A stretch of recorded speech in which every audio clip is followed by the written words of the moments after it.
Is King Tut black? And what does this have to do with a Dutch archaeology museum getting kicked out of doing excavations in Egypt? So a Dutch archaeology museum is hosting an exhibition called Kemet, which means the dark soil and also the ancient Egyptian word for dark skin. The exhibition focuses on how ancient Egypt has influenced African American culture, and it includes a remake of King Tut, a la this Nas cover, making King Tut look black, which has caused a furor, particularly amongst Egyptians. Why? First, it's really important to note our concepts of race and blackness didn't exist in ancient Egypt. But there are certainly figures that we would now call black. For example, in the 25th dynasty, rulers from Kush, which would be now Sudan, took over all of Egypt. And if we saw them today, we would call them black. But not all Egyptians were what we would now call black.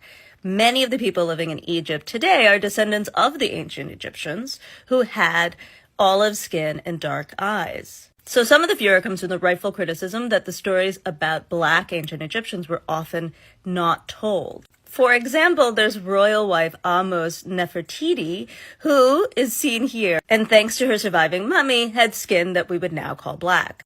To add complications, a lot of times art is symbolic, so not showing what they looked like racially, but something about them. Which takes us to the question of King Tut. This is his grandmother, Queen T, who many people think was black. Was she? We don't actually know, which is also true of King Tut. We don't know.